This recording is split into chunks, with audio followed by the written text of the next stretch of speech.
that magical opening that goes on forever and ever. Sorry to keep you all waiting for the show to actually start. What's the news, our theme song? That's our super long theme song. It's not very catchy. It's not very catchy? I don't know. It's full of depressing things. We're jumping in with absolutely no warning this week, so apologize. I apologize up front if we're a little off as we go into.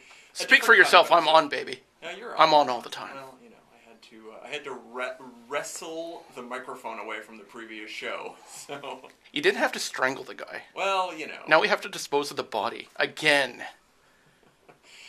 The show you're listening to this afternoon is Cinema Smackdown. My name is Michael Brody. I am joined by my good friend Shane Simmons, and we have a delightful treat today. We have a guest in the house. Shane, why don't you tell us a little bit about our guest?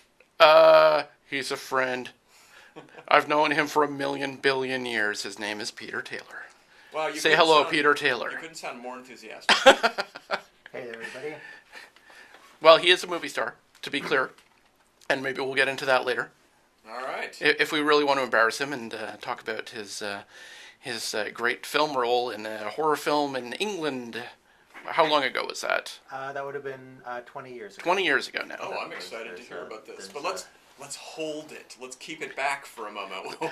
I could consider him one of my good film industry buddies, since Tess accuses me of dropping names now. So. Well, that's you. You're the big name dropper. Why don't you guys chat amongst yourselves for a moment while I work out the ad schedule? No, you are not allowed to have a bathroom break right now.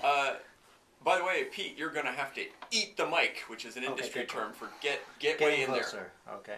Yeah, you want to be touching it with... You can also adjust the arm because they don't fall apart anymore. You can pull it towards yourself if you don't want to lean in.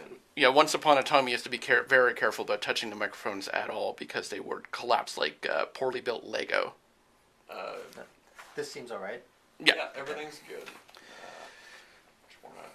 So today's show, we're going to do another interview-type segment where we bring in a guest and we pick on their picks. Our last victim was Gary, if you remember from several weeks ago. And today, Peter's going to tell us all about some of his favorite films and some of his least favorite films. And I have a heads up about 3 of them. Mm-hmm. But I'm looking forward to some of the surprise picks. And it'll be funny picking his choices apart if we haven't seen them. I suspect, though, that we probably have. I have a feeling. Between the two of us, between Michael and myself, I think we have now seen every film ever made. Yeah. I have the 20th century covered, and a bit of the 19th century as well, and Michael has the rest. Well, you're good for everything with no sound, no color. Yeah. Made in Russia in... weird aspect ratios before they even invented 1:37, so... 1:37. What's that the standard for? I mean, I know 1:33. Well, 1:33 is TV. 1:37 is the square frame that TV was kind of based on, but it's not. It's close, but it's not quite. Everyone loves aspect ratio talks, but once upon a time in the silent cinema, the screen ratio actually used to be narrower. Mm-hmm. Which was bizarre, and of course was projected at a different number of frames per second, 18 frames as opposed to 24. And I'm talking about my childhood back when people used to run away from the footage of a train pulling into the station. Yeah, I recall those. The leaping out of the path. Back when Queen Victoria was still on the throne. Mm-hmm. All right, well, we're here to talk to Pete. We're here to hear a little bit about what he thinks about films, what his picks both high and low are.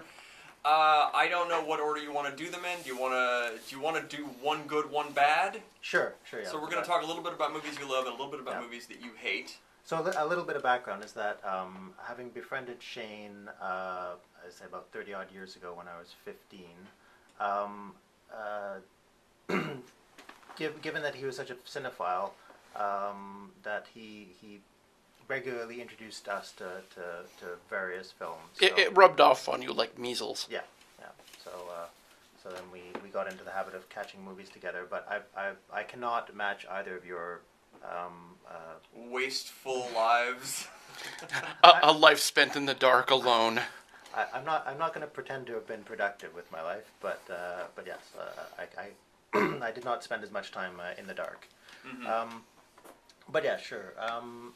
But although a couple of these films will have been in a that I would have caught, a few of these will be ones I've seen with Shane, but others the there was there they come from a period when I was at university and caught like art house stuff and which was influential at that point. So I mean, if you want to start with my first one of my first favorite films of all time. Let's hear it. Is Cinema Paradiso. It's crap. Now, just for clarity's sake, when you say Cinema Paradiso, do you mean the Americanized, Weinsteinized cut, or the actual Italian film? Well, I mean both, and there's a reason because basically back when I saw it originally, and that would have been the Weinstein cut.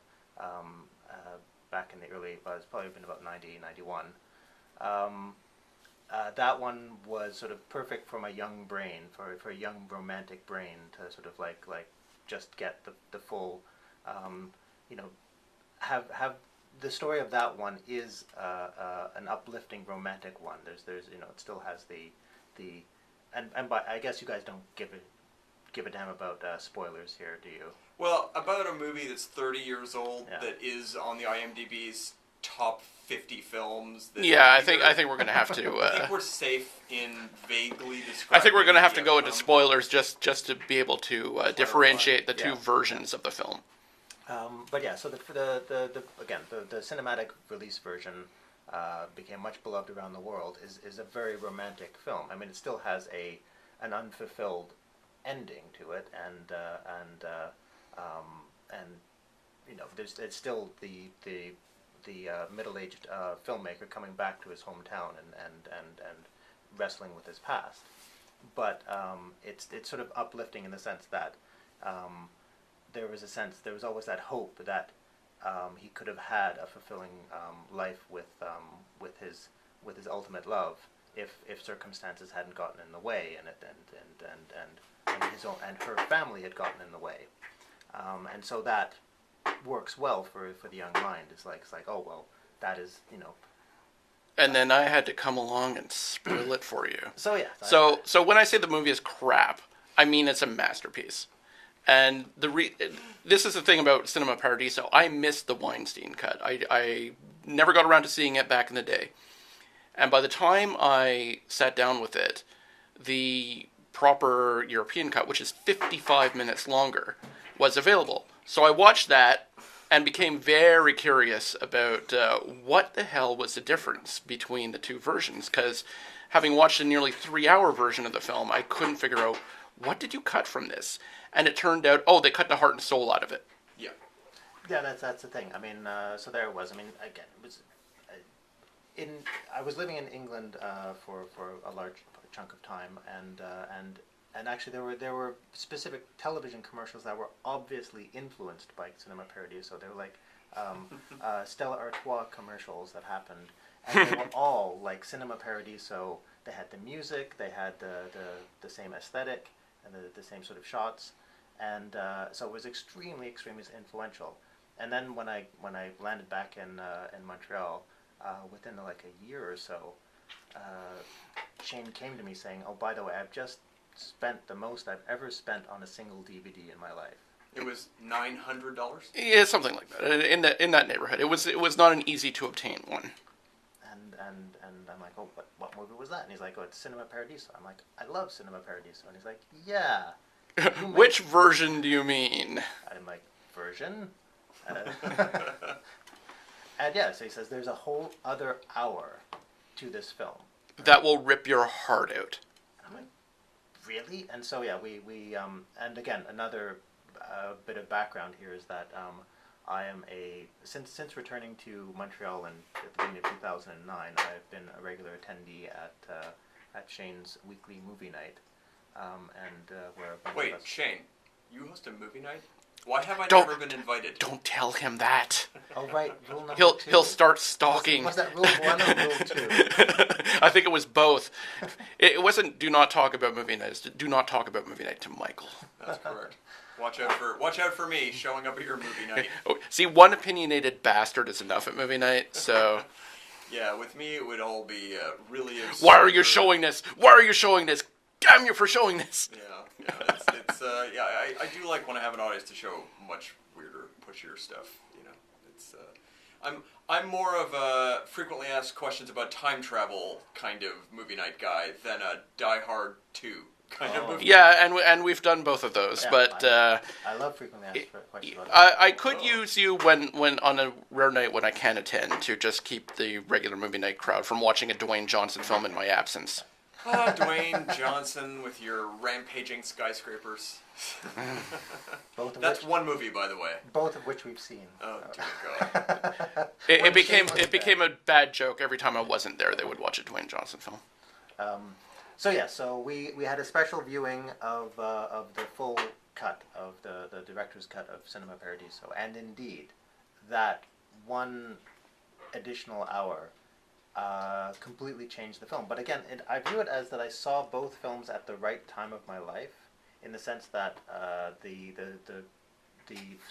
theatrical cut was a young romantic sort of film. Yeah, you watch that version when you're young and optimistic about Yeah, love, exactly. and you watch the other version after you've had your heart torn out. Yes, exactly, and that was and I had so at that point watching that last hour was just absolutely devastating. I mean, I am not too proud to admit that I spent the entire hour with just tears rolling down my face because it Well, we all judged you, yes, okay, you all did, but but you did give me a hug after the movie, and that was sweet. But it was astonishing because it completely flips the original film on its head, and it's amazing that two completely different that one film can contain two completely different messages and still be masterpieces in their own ways. Mm-hmm. I mean, Cinema Paradiso still, the original version still won Oscar for best film or best foreign film. I know that's not necessarily. Yeah, but it would have won for the long cut, most likely, yes, wouldn't it? Yeah. I mean, I think I actually don't know, but I That's a good question. I'd have to check if well, it depends.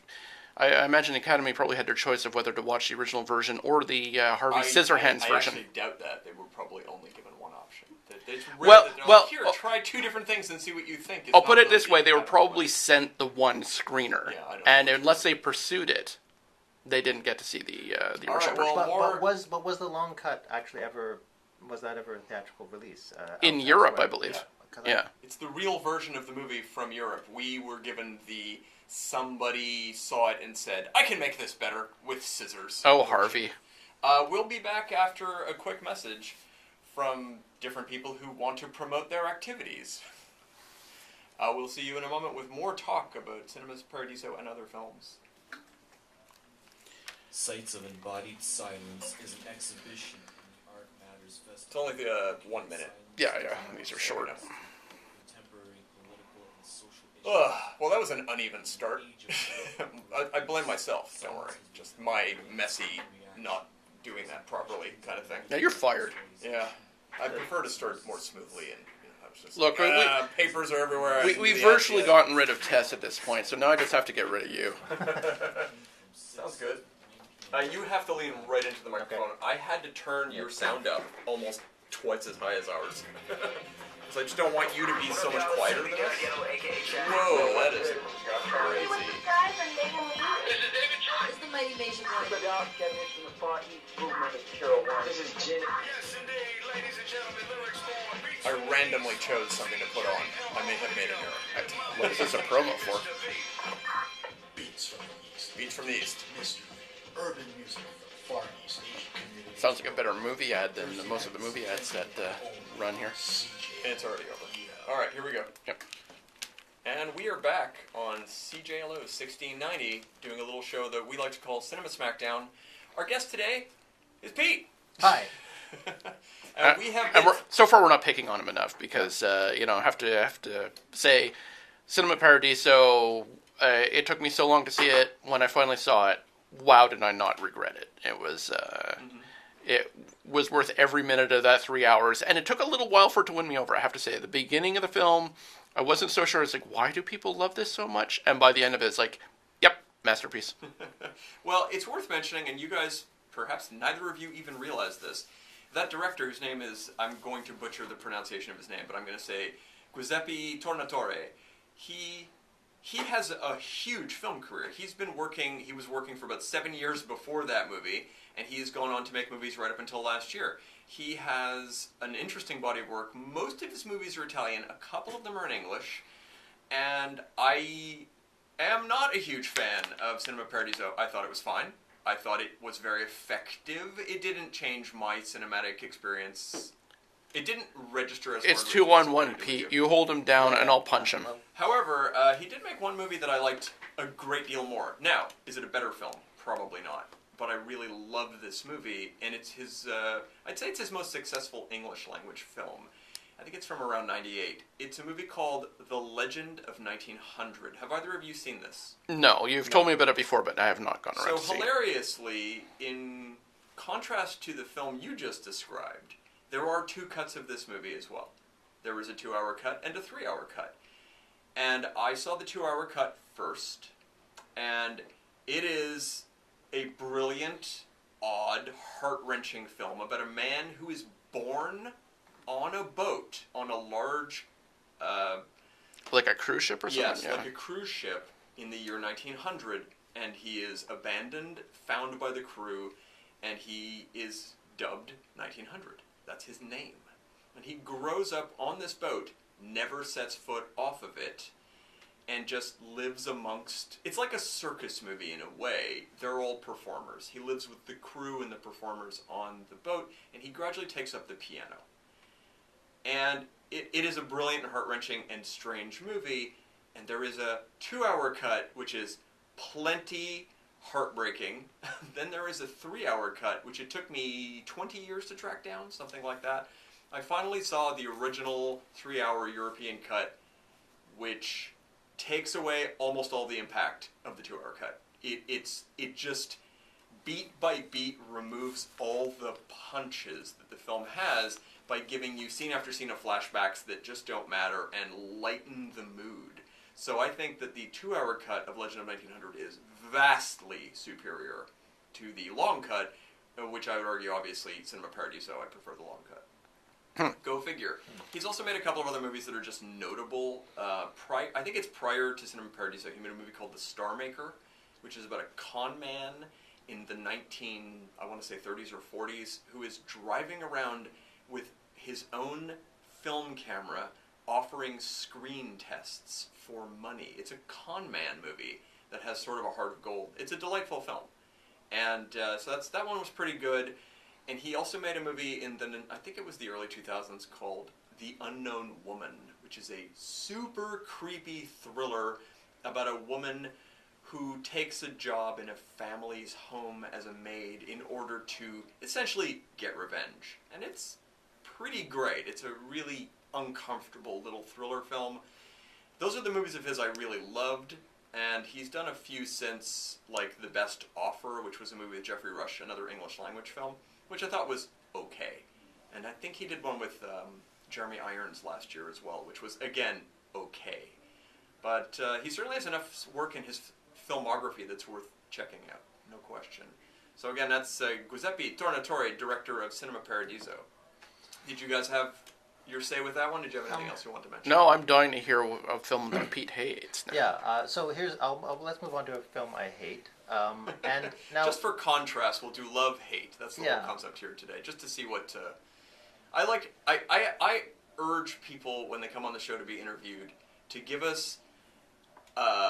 everybody loves stuff, but it's always interesting to hear what, especially if it's a popularly liked film, why you might not enjoy something. So Pete, why don't you give us your first pick for something you're not fond of? So the coming up with a list of films I hate was sort of difficult in that I really tend to avoid films that I'm not going to like. Right. And I'm, call me sort of a shill for for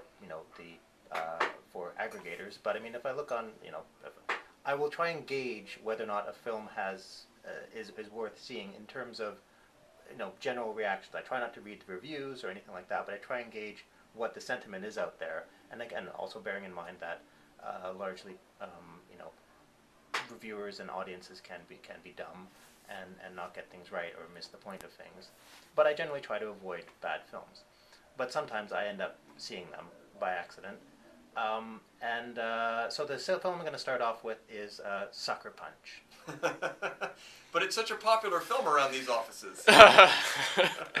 All right, Pete, tell us what could you possibly not like about Sucker Punch? I'm confused. Oh God, how do I hate this film? Well, for one thing, it's a Zack Snyder film, and Zack Snyder. One thing I hate about Zack Snyder is he likes a lot of the things I like, and it's it's a terrible condemnation that I'm like, oh, I think this is cool. Oh, Zack Snyder thinks that's cool. Oh, damn it. Why do you have to like this thing? Let's see the bastardized, fetishized version of it. Yes. So I mean, the first introduction to him would have been seeing the remake of Dawn of the Dead, which was all right. It's the only problem with that film is that it's called Dawn of the Dead, which makes you think it's a remake, and it's not. Yeah, it's the same concept. I mean, again, the Dawn of the Dead is could easily have been on one of my favorite films list, and that was one that Shane would have introduced me back to back in the 80s. And it has my favorite Burt Reynolds appearance, the remake. Any film Burt Reynolds did in his latter career. That's a joke. And so but Dawn of the Dead, George Romero's, was a brilliant. There's always a theme behind it. It's the reason we have zombie films today. It's exactly. It's the reason why we have The Walking Dead. It's the reason why we have that zombies became like part of pop culture. So Zack Snyder comes, and one of the things that Romero does talks about, it's about consumption and mass consumption and consumerism and that sort of thing. And then Zack Snyder's Dawn of the Dead comes along, and it's like it's zombies attacking people inside a mall. They're running. Okay. It's scary. Yeah, and that's it. And the theme is they run now. But it was fine, but it missed the point. Right. And then I didn't realize that this is what Zack Snyder was going to continually do, and then do it worse every time. So again, I saw I'm a huge fan of Watchmen. I love Alan Moore's Watchmen. Very highly influential graphic novel. And then I saw the trailer for again, which cut? Because there's 3 cuts of that film now. I don't think it matters. I'm not going to go back and revisit the other cuts. I'm not even curious about the Tales of the Black. The animated pirate segments, yeah. But so I saw the trailer for Watchmen, and it looked amazing. The soundtrack was by Muse. I love Muse. It's just they're just over the top pomp and arpeggios, and then you get the image looked exactly right. It looked exactly like the comic. I'm just like, this will be great. I went to go see it, and I was initially enthusiastic, and then I realized that, oh no, he's missed the point again. And there's and one of the bits is when finally Night Owl and Silk Spectre consummate their love to the strains of Leonard Cohen's Hallelujah, and the original Leonard Cohen doing Hallelujah, which does it very best at concealing an incredibly good song, and it's like, oh no, I love Leonard Cohen, I love Watchmen. You've combined them together in exactly the wrong way, and you've missed the whole point.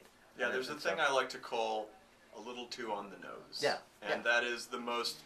But Watchmen, the entire soundtrack is so on the nose, it just gave me a tension headache, essentially. Yeah. I mean, I sort of forgave the opening Times Are a Changin' montage. Not me. That's where they lost me. But it's like, oh wait, no, you're just going to keep doing this. Yeah, damn. That's quite literally the moment in the film where I said, oh no, you have no vision. and look, I mean, for that film, he just sort of sliced the spine off of a Watchmen novel, stuck everything up on a wall, and said, this is the storyboard, make that. Yeah, and yet still missed the boat on many, many moments in that film. just had them fall a little flat in places. So Sucker Punch is, of course, Watchmen and Dawn of the Dead is Zack Snyder using other people's redoing other people's material. Yeah, I don't think you've seen 300. No, I haven't seen 300. Okay. I know, but and then Sucker Punch is like, this is Zack Snyder's own story. This is pure as his own vision can be. And then you watch it and you go, oh my God, what kind of what kind of terrible individual inside are you? It's like peering into someone's forgotten, stuffed away box of old pornography. Yeah. I don't know, I feel like it's the kind of movie that an absolute misogynist watches and says, too far. Too far, Zack Snyder. That's how I feel about it. Just the idea that it's this weird thing of like, these women turn into superheroes in this fantasy world, and it's like, yeah, but what's happening to them in the real world while they're in the fantasy world being empowered superheroes? Oh, right, they're being, I don't know how far we can go on the radio, but they're being raped and abused. And murdered.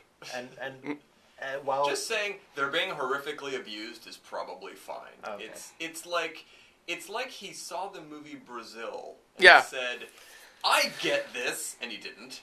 He said, I'm going to take the most important message from this film, which it isn't, and then he made an entire movie about that without even trying to hide the fact that he was just ripping off this. Yeah, one concept he of saw Brazil. the end of Brazil and got a really inappropriate erection, Yeah. and then made this film. Yeah. I would definitely argue that is, sadly, his whole career is a series of inappropriate erections. And then somebody said, let's hand the DC universe to him.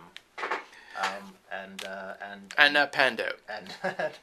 And he set a tone, and it's been failing along that tone ever since.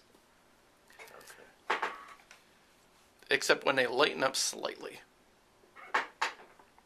Well, apparently Aquaman's doing well compared to the other ones. He's doing better than the other. Well, hey, wet muscles. But I take it you haven't actually seen Aquaman. No. Because if you had, you wouldn't be talking about it in such glowing terms. Well, I'd rather just talk about the box office. It's a rough movie to get through. That's all I can say. The most positive reviews I've read for Aquaman by people who are cheering that movie on sound like they were bored by it. Yeah. And they're still cheering it though, which I think is odd. Well, again, I guess every DC movie will just be like, well, it's better than Suicide Squad, and so that's a triumph for DC when they do something better than Suicide Squad. But enough about films I hate. Suicide Squad, proud sponsor of CJLO. Back in the day, these offices were lined with posters, CJLO 1690, and especially our show. You know, we were the promoters of Suicide Squad when it came out. Instead of Smackdown. Were we? We did wall-to-wall advertising for that. Hey, go see that movie with the chick with the baseball bat and Captain Kangaroo. Yeah, enjoy. Oh dear. All right, so tell us another loved movie, Pete. Okay. Clearly, we disagreed greatly on Sucker Punch. So another loved film, and has Michael seen this one? I don't know. It's called Map of the Human Heart. oh my, a movie made by people I've heard of and actors I'm familiar. Yes, I've seen it. I've seen everything. Okay. It was just so difficult to find. Often in fast forward, but you've seen it. That's not true. It was difficult to find a copy of it in order to watch it this time around. Recently. Recently, yeah. Yeah, you saw it back in the day, right? Yeah. But I suppose that's possibly due to the demise of those things that we once called movie rental places. What were they? The entire industry, yes, long gone. So now you're it's all anything that's available to you is just whatever a streaming service deems is worthy of people watching. You can't actually go out and find things anymore, right? Unless you know people who know the internet. Yeah, Well, and chances are it won't be streamed unless someone thinks there's money to be made. I have an argument about the current state of film, which is that, unfortunately, I feel like Netflix is destroying people's understanding of film. They're destroying any sort of option because all any person I know has anymore is access to Netflix, and Netflix has a very specific policy. They buy the cheapest movies they can put on their site, which means the majority of what is on there is not curated, is not put up with the least interest whatsoever other than how cheap can we get that for a year. And then they slap garbage up there. The majority of what's on Netflix is cast-off material, with the occasional big film. So everyone I know is scouring through this thing, watching worse and worse movies as they run out of reasonable options, thinking, this is all there is. This is all we could possibly... There's a whole world of film. Which is interesting, because when you look at any of the other streaming services, their selection is worse. That's not true. They're even like... It depends on what you're interested in. If you're going through Amazon Prime even, or just in some of the cheapy ones. I would argue that Amazon Prime has far more interesting things available, and Netflix is interesting when it comes to original programming, but when it comes to the stuff they're buying or renting, I'm not impressed. Yeah, well, I like to go through their classic section for a laugh occasionally, because you So have these like the 6 first films. 100 years of cinema, and they have, what, 30 films? At best. Yeah. And you'll notice a lot of those they're not worth seeing. They're cast-off films. Yeah. They're in the public domain, or they are cheap. You know, it's a weird point in history. Like I said, almost everyone I know is just defaulting to Netflix at this point. So. Well, it's so damn easy. Yeah, that's where I rebel against it to some degree and urge people to at least seek things out beyond the scope of that little application that is dominating the world right now. Where else will we get masterpieces like Bird Box? Where? In the cinema when the same movie was called The Quiet Place. Not exactly, but they're thematically a little on the close side. I don't know. I thought it was thematically closer to Speed 2. There are a lot of anchors in all of these films. It's strange. All right, what were we talking about before we got to Map of the Human Heart. The Human Heart. Right. Okay, so this is possibly the most Canadian film I've ever seen. Having still nothing to do with Canada, or does it take place in Canada? Well, it's been a while since I've seen it. It takes place in Canada. It is thematically it's extremely Canadian, and yet it's made by a New Zealander. Yeah, starring Americans and a French woman. But still. So that's very Canadian in that. Exactly. Yeah. Well, we don't actually like our own stars. Actually, is Jason Scott? His name's Jason Scott Lee, isn't it? Yeah. Is he American? I'm not even sure. I think so. I mean, I think he's Polynesian. Yeah. But I don't know where he's actually from. At any rate. I mean, he certainly worked here enough, but I don't think he's Canadian by any. He's awesome in Soldier. But who isn't awesome in Kurt Russell's Soldier? Well, Kurt Russell has the best dialogue of his career. That's correct. All 19 words of it. Shane and I you are a fan? Oh, sure. I'm a huge fan. Love that snake scene. It's a little aside to Soldier. We do those now and then. So tell us a little bit about why you like Map of the Human Heart. Again, it was seen around about the same time as in the same years that I saw Cinema Paradiso originally back in university, and it sort of came out of nowhere. It was again highly romantic. Again, another incredibly failed romance. Mm-hmm. I seem to have a particular love for romances that go epic and then crash and burn. It's just this amazing story. Just nowhere in cinema have I ever seen these sorts of stories told. You know, it is ambitious as hell on a very thin budget. Yeah, very. Pete, clearly you're unfamiliar with a little picture called The Notebook. So the central character of this is a half Inuit boy, and his love and the other main character is his love interest is a Métis girl, and he's from he's found by he encounters a British explorer who comes up to their remote settlement in the Arctic. I mean, it front and centers the Canadian Arctic. It involves Canada, the British Empire, the Second World War. He's sort of taken under the wing by this explorer. He develops tuberculosis. He has to go to a sanitarium in Montreal, where he meets the Métis girl, and they bond as children, and then are ripped apart because of forces of European prejudice. She's because of her she can pass as white as a Métis person, so they're trying to basically beat the native out of her, and so they pull her away and tear apart this romance, or this budding friendship and love between them, and then somehow through it is the coincidences are obvious, are over the top. It doesn't matter. It's a fantasy film. If it's an In the epic latest- sweeping. Well, in the latest sense, they're separated for years, and they meet up again within the context of the war. Of the war, yeah. But somehow he's joined the Canadian Air Force and is a bombardier, and they're doing, and he's part of, it's sort of the catch-22 thing of like you've got to do your missions, you've got to survive all your missions, flying over Germany, and she's analyzing maps for in Britain, so it's Or the aerial photography that the planes are Yeah, taking the over air- the yeah. bomb sites. exactly, and and then the romance is renewed, except now she's together with the British explorer who found our hero as a young boy, And he has issues. and they have issues with this, and again it's an epic romance. It is incredibly ambitious. Does it fail in certain parts? Sure.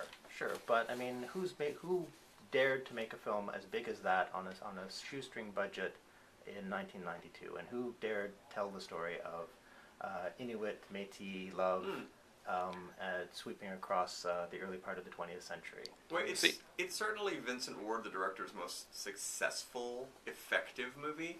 He started off big with The Navigator, which was an odd but sort of engaging film about time travel, and that was an interesting one. I'm not a huge fan of it, but it certainly had tone, it had mood.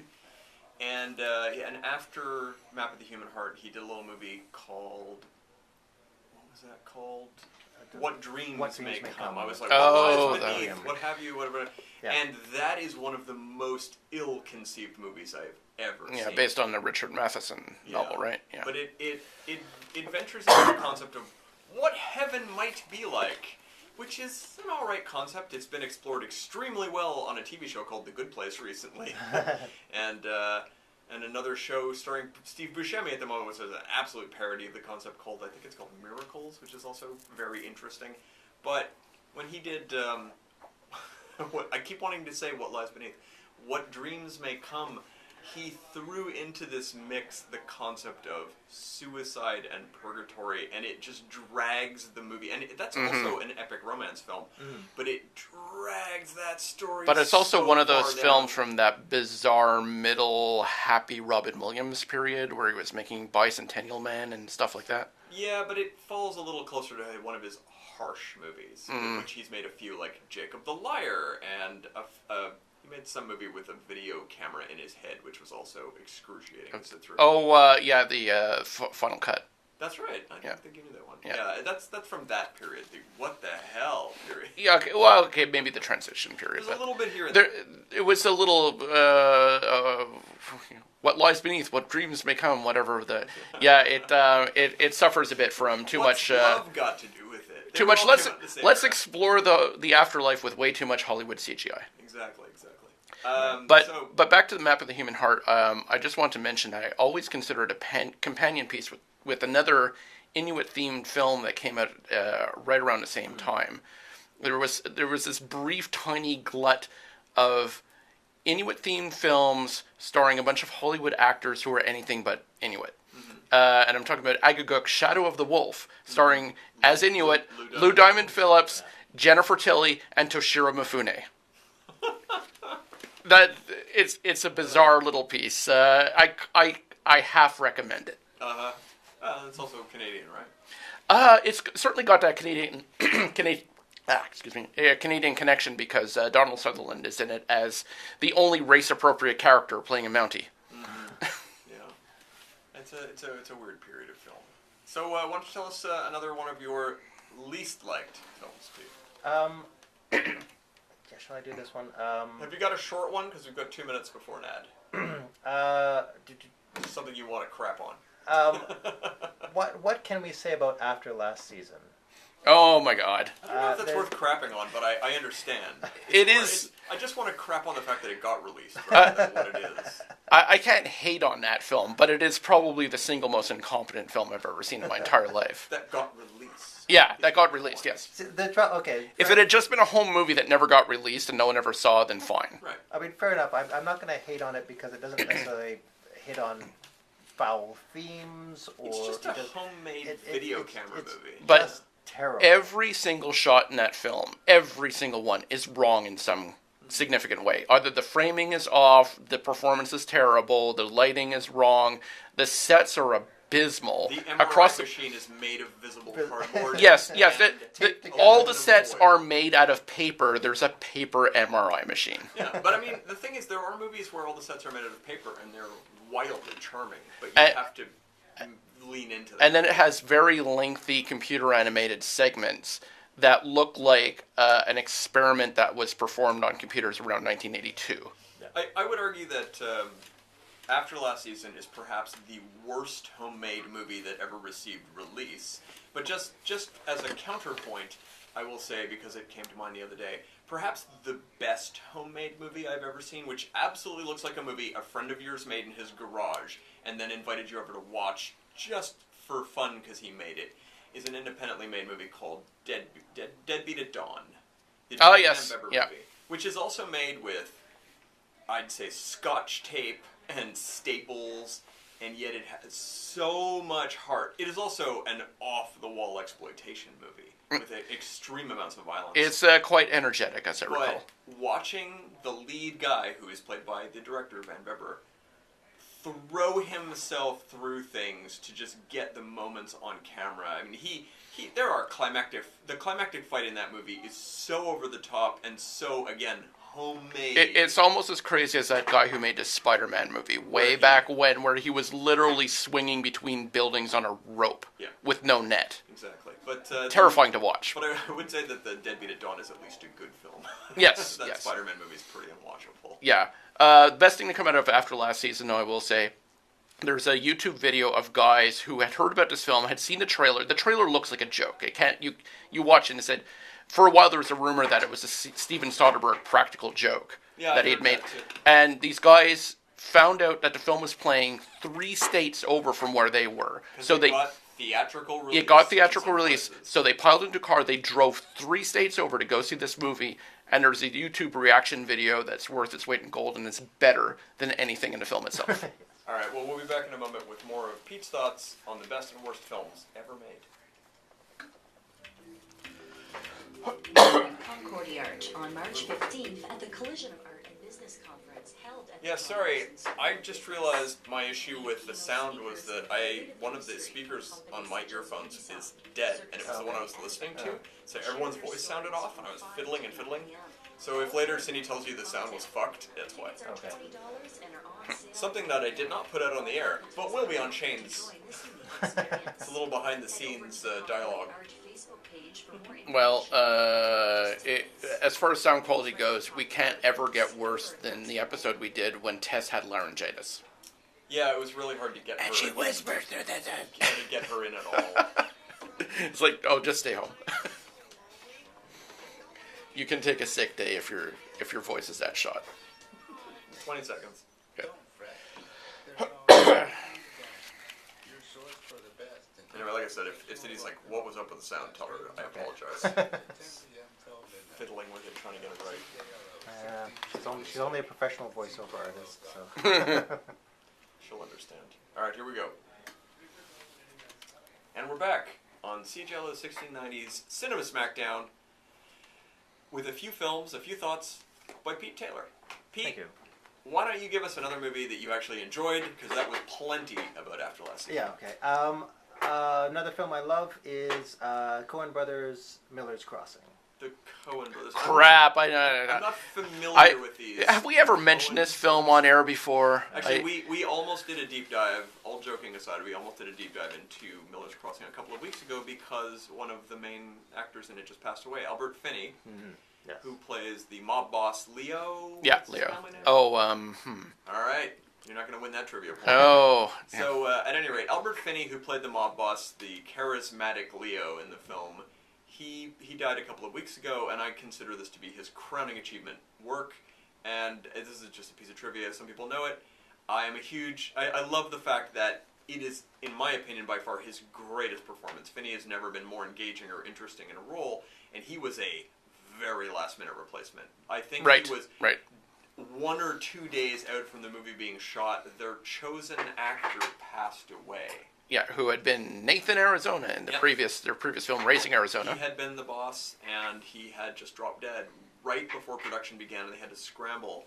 Found Finney and got him into the part, and he's vibrant in that movie. I wish every single person in Miller's Crossing is them at their very best. Yeah, it is amazing. I mean, Gabriel Byrne has never been more charismatic or beautiful. He's gorgeous in that movie, and I don't say that about a lot of male actors, but I will say it there. Just watching something about the way he holds himself in that movie is incredibly engaging. He's this perfect balance of charming, drunk, self-loathing, and confident.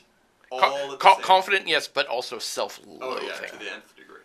So tell us a little bit about your thoughts. So I mean, I know this is in the Coen brothers canon, sort of a companion piece to Barton Fink because of the fact that they suffered writer's block and then wrote Barton Fink instead. And then Barton Fink sort of became a more celebrated film in a sense. Because of those pretentious asses at Cannes. But that's fine. And look, I don't begrudge Barton Fink. It's a masterpiece. No, I love Barton Fink. But Miller's Crossing is still their best film. Yeah. It's still. Agreed. I would say, well, you can write that movie over there, but let's finish Miller's Crossing. I mean, it's just like I mean, I can picture the forest in my brain so easily. The hat flying away, the John Turturro begging for his life. Just moments like that are just indelible on my brain. And obviously Albert Finney and the shootout to Danny Boy. Just moments like that. I finally the Coen brothers dialogue.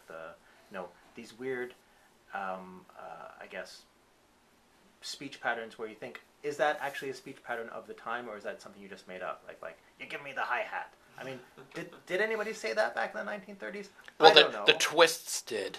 The thing I think is interesting is that now I consider Miller's Crossing to be just this archetype of almost how you make a perfect film. But I remember my first viewing of that movie just thinking it was so strange.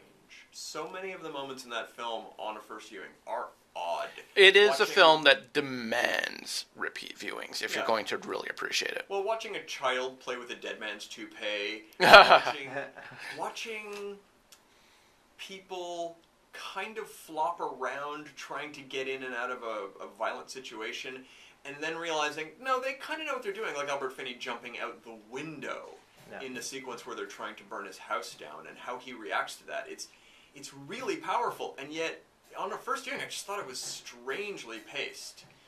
His reaction to them trying to murder him, it's odd and yet super well choreographed, really confident, but different. You don't see a lot of scenes like that in other movies, but once I'd seen that movie, it's like, well, this is the gold standard now. This is what I want to see whenever there is a hint of violence. I want to see something this well thought out. And yes, we want all of those sequences to be thought out. I mean, taking out people's, all you can see is somebody's feet.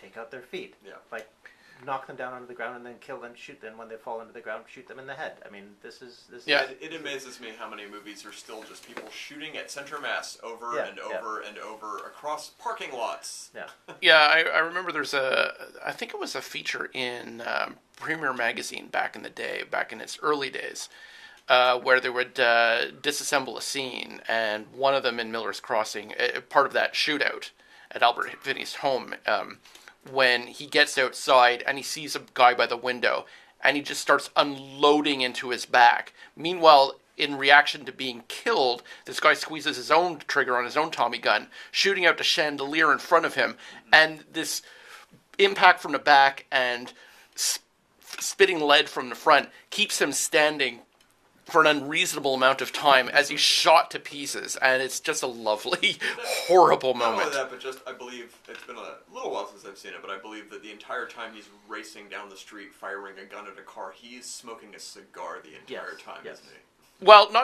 he has it with him, and then when he's done with his little one-man massacre, he puts it back in his mouth. Yeah, that's what I mean. Yeah. Just that sort of... Yeah, never loses a cigar. touch. Yeah. All right, well, we just have a couple minutes left. Why don't you tell us another film that you're not fond of? Again, Cinema Smackdown could not more highly recommend any movie than Miller's Crossing. And perhaps Cinema Paradiso, depending on who you are. They're certainly up there for most people. But can Cinema Smackdown enthusiastically recommend Tim Burton's Alice in Wonderland? My argument about Tim Burton is that I believe he passed away in the middle of filming Sleepy Hollow, and that somebody, perhaps Helena Bonham Carter herself, has been impersonating him ever since, because I don't think he's made a worthy movie since. No. Like, not even close. No. And I like about 65% of Sleepy Hollow. Yeah, no, I remember seeing Sleeping Hollow. I'm like, well, this is fine. This is odd, and When it comes to Alice, I only have one comment to make about the movie. I loathed it. But one of the things you can do in a film to absolutely take me out of it is CGI a portion of a person's face. And Johnny Depp's eyes are CGI'd in this movie to appear 10-20% larger on his head than they're supposed to. And I find that's not a special effect that blends, and is just... it's repellent to me visually. So watching that movie, I was just angry. Well, the success of Alita Battle Angel will refute that. Has anybody? I have not seen Alita Battle Angel, but I can imagine that I would be completely put off by The watching expression a is film. called, Shane? Oh, the Uncanny Valley? The Uncanny Valley. Yeah, We call it the Uncanny Valley. It's when you see something that looks right but not quite right, and your brain just can't get around it. Yeah, when it's so close to human but not human, that's when your mind rejects it. Yeah, If it's an extremely exaggerated version, you can accept it because it's a cartoon. Yeah, whereas with Alice in Wonderland, Tim Burton's Alice in Wonderland, I really couldn't get past that when watching the film. So give us another reason that it's bad, if any. Oh my God, just the framing story of Elizabethan girl wanting to break out of her role again. Not at all based on the novel. Yeah, and then addition. Let's fix Lewis Carroll. Let's try and fix this. And again, like Sucker Punch, this is an attempt at we're going to do female empowerment and just like screw it up and just be in Sucker Punch be fetishistically weird about it. But in Alice in Wonderland, let's just be incredibly ham-fisted with it and try and squeeze that in. And then she gets back to Wonderland, and everybody's. I mean, Johnny Depp is maybe Sleepy Hollow. I hadn't realized how badly he was going to get into just being a stupid caricature of everything and being a complete. He said, I'm just going to invent a character. I'm just going to be this character for the film, and the rest of the movie can exist around me. It was old and it got old. Unlike Shane, who has voiced his opinion very very clearly to me, I like it when Johnny Depp just goes so far up his own ass we kind of can't believe he's in the movie he's in. For instance, Tusk. Oh God! I greatly enjoyed Johnny Depp in those movies, in the two movies he's in. Now, don't get me wrong, I'm not really supporting his performance, but I find it mesmerizing, perhaps because I don't enjoy it. I'm not sure what it is, but I'd watch more of those. Nicolas Cage and Johnny Depp are sort of neck and neck for who can be weirder in a role and still have the movie kind of work. His version of French Canadian in that film. If more Quebec separatists saw that film, they would want to separate from the planet. At any rate, I couldn't agree with you more about Alice in Wonderland. We have just a few moments left. Why don't you give us at least the title of another movie you support? Let's go on a high note. Well, I mean, again, this is going to be playing too easily. But although, and Michael, you might be a contrarian, but I am a cynical bastard. Aliens.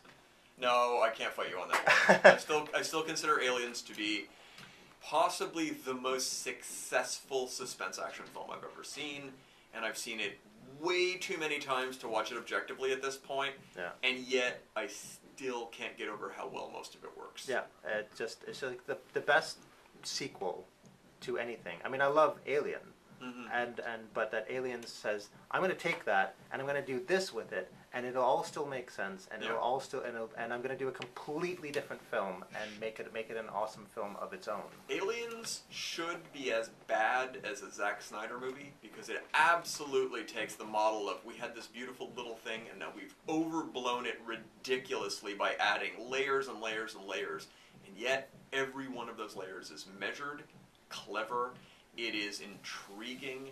Even on repeat viewings, I'm really knocked out by how they get you to the ending.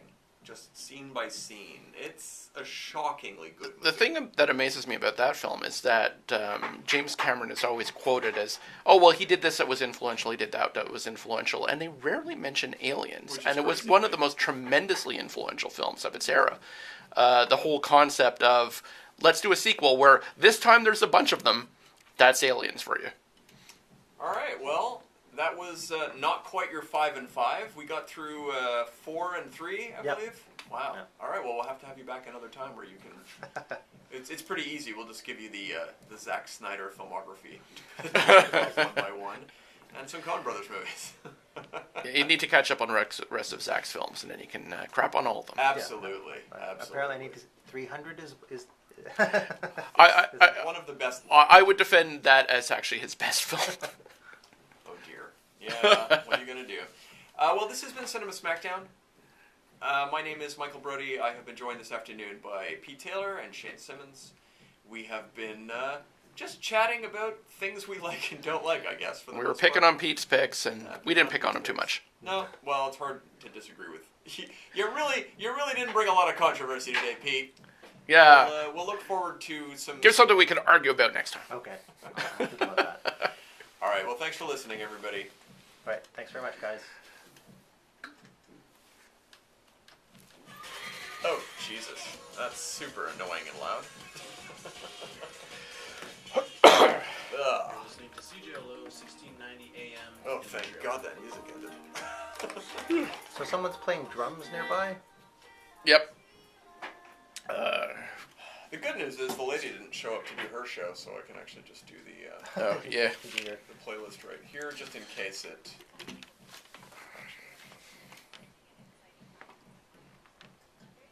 He is not at all concerned with whether or not his sound is infringing on what we're doing. Right, yeah. Which I'm not fond of. What was the last... Generally, the mics don't pick it up, but, you know. They don't pick it up, but I mean, it's a little unpleasant, obviously. Yeah. I figure if we can hear it in here, it might be. Yeah. All right, there it is. Perfect. Does he just practice on Sundays at 3? He's a special case. Yeah, I think he lives in an apartment where he doesn't get to make noise, so he comes here to make noise. Right. And is that the heavy metal dude? Yeah. Yeah, but he's not normally. He usually has people on. He has guests on. And they play live. Usually there's a band. Yeah, there's usually a band back there. And the good thing about that is he's not in this room, so when I get here at 1:30, I Right. can actually You can do come all my in. setup, which I Right, didn't get to right. do any of today. And my apologies to you because this was like 50% less professional than I like it to be.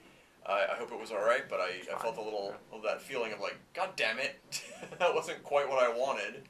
But you were a lovely guest, and I appreciated the banter.